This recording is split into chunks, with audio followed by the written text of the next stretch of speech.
So this will be the last time I'm ever 155 pounds in my life. I can promise you that.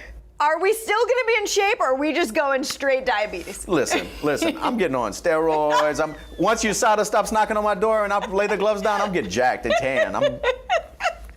By the time the cage door shuts at UFC 318, 10 different stories will have already crashed together like thunder on the MMA desk. We've got a middleweight king poking fun at a hungry wolf, 2 featherweight legends on a collision course, and a wild tale of a fighter almost throwing hands while still dripping from the shower. Buckle up, subscribe, and let's dive right in. Max Holloway and Dustin Poirier have already fought twice, but seeing them stand nose to nose this week felt completely new. Max, wearing his usual easy smile, tried to make it look friendly, yet his eyes told a different story. Dustin, arms folded, bounced on his toes like a coiled spring. Fans around the media area stopped breathing, waiting for even the slightest shove. None came, but the tension grew louder, like a drum in the background.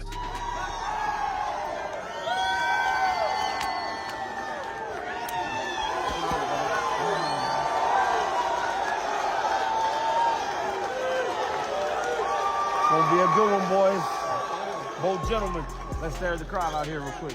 Reporters whispered that Holloway's volume striking has met Poirier's power before, and both know exactly where the cracks appear. Still, neither man blinked. The cameras clicked so fast they sounded like rain, and every click froze a new frame for social media detectives to study. Holloway finally turned away first, but his grin said, "See you Saturday." Poirier's jaw set even harder, promising fireworks without a single word spoken. Everyone kept their phones high, because in fights like this, a single blink can become a meme forever.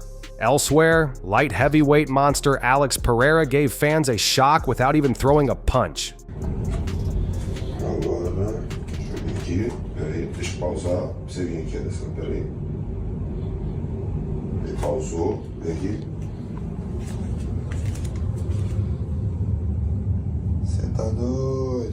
He posted a short video of himself stepping onto a scale that read 110 kilograms. That is 242 pounds, roughly the weight of a full-grown black bear. The number flashed for only a second, yet social media exploded with jokes and worried comments. People asked how a man who fights at 205 pounds could pack on so much mass and still look like a marble statue. Some guessed he was bulking for a heavyweight move. Others said he just enjoys steak.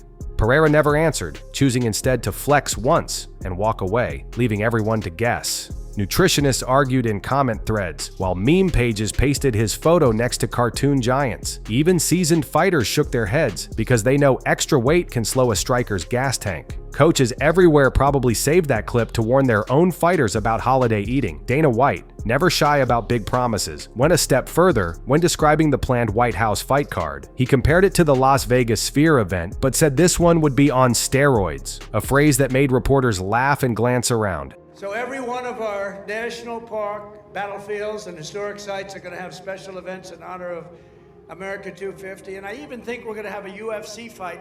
Does anybody watch UFC, the great day in the world? Dana painted a picture of holograms, thunderous bass, and a lineup so strong that every champion on the roster would beg for a spot. He teased a custom-built octagon on the south lawn, fireworks shaped like the UFC logo, and drones spelling the fighters' names across the Washington sky. When someone asked if the government might object, Dana grinned and shrugged, saying, "We'll clear it, trust me."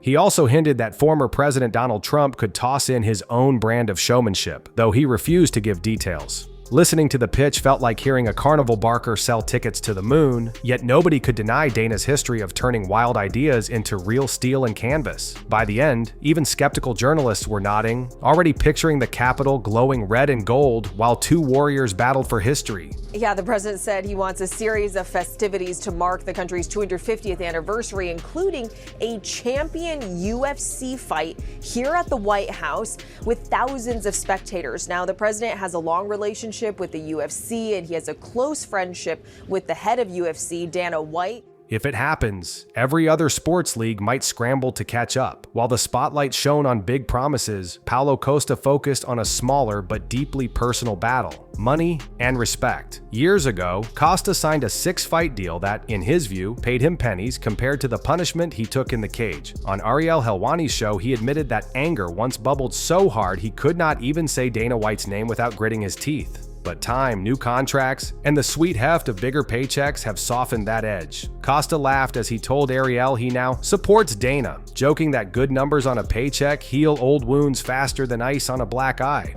Co-main event, Sean Strickland beat Paulo Costa. There was kind of a weird judges scorecard in that they gave it to Paulo, I think. It wasn't weird, it was f***ing nuts is what it was. It's insane. That guy should never ref a big fight again. They should kick him back down to the minor leagues and let him work on his judging. It's unbelievable. I mean, still, he must prove his worth again against Roman Kopylov on Saturday night. Kopylov is a precise striker who chops legs and hides big shots behind faint smiles, the kind of opponent who can turn a good mood into misery with one counter. Costa's coaches say the Brazilian has trained like a man chasing redemption, drilling body kicks until his shins bled. If he wins, the new friendship with Dana grows stronger. If he loses, he may wonder whether the pay raise came a fight too late. Stephen Wonderboy Thompson walked out of the octagon in Nashville with a polite smile, but inside, he was screaming. He had just watched the judges hand a split decision win to Gabriel Bonfim, even though Wonderboy's jab painted Bonfim's face red and his side kicks kept space like an invisible wall. I mean, he looked great tonight. Yeah. Wonderboy looked great tonight. You know, for a guy who is a traditional martial artist, kickboxer, does a damn good job staying off the ground and, defending the takedown and staying out of submissions. And yeah, and he's one of the nicest human beings on the planet.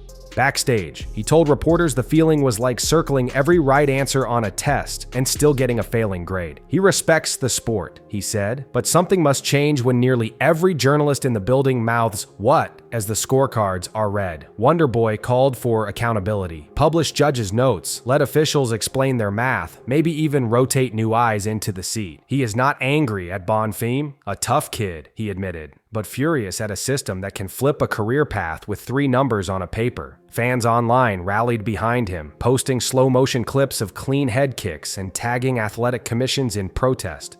Anderson Silva or Max Holloway? Dang, man. I want to say Anderson Silva. Anderson Silva or Ilia Topuria? Anderson. And last one, Anderson Silva or Alex Pereira? Oh, man. I'll go with Pereira on that one. Next time he competes, the crowd may cheer even louder, hoping fair eyes are finally watching. Until that happens, he plans to stay in the gym, polishing kicks because the only thing louder than words is a highlight that judges cannot ignore.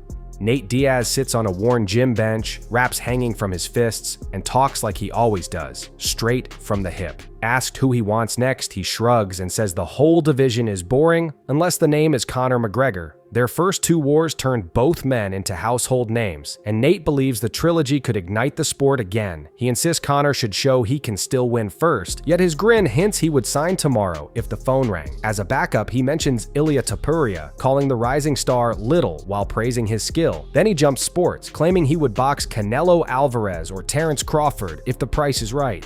People laugh, but nobody forgets that Nate boxed Jake Paul for 10 tough rounds. His stubbornness is as real as the scar tissue around his eyes. To fans, the list sounds wild, but to Nate, it is simple. Fight the best, beat the best, and cash a check big enough to feed Stockton for a year. Until someone steps up, he will keep sparring in hoodies, flipping off cameras, and waiting for the right chaos. He says real fighters chase risk, not comfort. Aljamain Sterling, newly settled in a bigger weight class, offered a blunt prediction on a podcast. He likes Paulo Costa's spirit, but thinks the Brazilian's prime slipped away after the Adesanya fight in 2020. Sterling pointed to Costa's 1-4 record since that night and remembered the spinning kick against Luke Rockhold as the lone bright spark. Roman Kopylov, he said, is cutting through opponents with surgeon-like precision and could kick Costa to pieces. Some listeners bristled, yet the former bantamweight champ's words carried weight. He knows how quickly momentum can lift or crush a career. Costa, hearing the comments, reportedly laughed and promised to prove Sterling wrong. Sterling added that he once turned similar doubts into championship gold, so his caution was meant as hard truth, not trash talk. Whether Costa listens may determine if he climbs back up or tumbles further.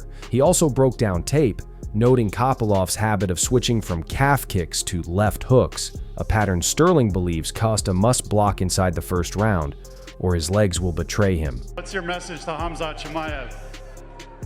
Yes, you guys know about that already. Everybody knows about that. I have unfinished business with Gourmet Chechen, Chimaev. That's it. Let's go! Let's go! Go ahead, sir. online debate lit up within minutes, splitting viewers between Team Costa and Team Kopylov, each side certain the other has forgotten how unpredictable MMA can be. On Demetrius Johnson's YouTube channel, two legends sat side by side, ready to debate. Mighty Mouse argued that Tom Aspinall can carve a great legacy without ever facing John Jones. Daniel Cormier shook his head, smile fading. He explained that as a man who spent years trying and failing to beat Jones, he knows the shadow the former light heavyweight king casts. Cormier said, if Aspinall's interim belt becomes undisputed while Jones is absent, history will always hang an asterisk beside it. The chat turned to lineal titles, broken chains, and fans who never forget gaps. Johnson countered that Francis Ngannou left, making any matchup impossible, and nobody cares now. Cormier raised a finger and said that deep down, every athlete wants to test themselves against the mythical great. Their friendly argument lasted 10 minutes, but viewers felt the weight. Legacy is not only about gold, but about the ghosts you beat, or fail to beat, along the way. In the end, they laughed, bumping fists, yet the chat section kept roaring, splitting into Team DJ and Team DC, proving that questions about greatness can spark fights even outside the cage. Both promised to revisit the debate after Aspinall's next fight. Bryce Mitchell thought he was following normal gym rules when he stepped from the shower in Abu Dhabi, but he soon learned the hard way that normal is different around the world. Wrapped in nothing but steam, he walked into the changing room and froze as 6 men turned toward him, their eyes wide with shock and anger. Mitchell, still dripping, tried to apologize, yet the group advanced, shouting for him to leave. He later joked about a cold breeze making him feel even smaller, but at that moment, fear was real. The Arkansas grappler had fought killers inside a cage, yet the idea of a half-dozen furious strangers while he was naked was a new kind of terror. Just when things seemed ready to explode, teammate T.J. Brown entered, diffusing the standoff like a comic book hero arriving in the nick of time. Mitchell threw on jeans and boots faster than a fire drill and sprinted out. Later, he shared the tale as a warning. Learn local customs, wear a towel, and never assume the word changing room means the same in every language. The story sounded funny afterward, but it could have ended badly. Online skirmishes can be silly, but Dricus Du Plessis turned trolling into high art when he copied Khamzat Chimaev's selfie and mimicked the scar that lines the Chechen's lip. He posted the look-alike photo with a cheeky note about needing a better beard, roasting his rival without saying a single harsh word. Fans went wild, arguing whether the joke was harmless or crossed a line into disrespect. Khamzat, true to form, fired back with a silent picture that showed nothing but intense eyes, letting followers guess his mood. Meanwhile, featherweight king Alexander Volkanovski weighed in on a different rivalry, giving Max Holloway a public vote of confidence against Dustin Poirier. Volk has beaten Holloway 3 times, yet he respects the Hawaiian's heart, saying a knockout loss will only sharpen Max's focus. He predicted a smarter, more calculated Holloway would show up, one who moves like water and times punches like clock ticks. Volk's words carried weight because he knows Holloway's every trick. Taken together, Du Plessis' playful jab and Volkanovski's serious praise highlighted 2 paths to mind games. One loud and mocking, the other calm and analytical, both designed to sneak inside an opponent's head before the first bell rings.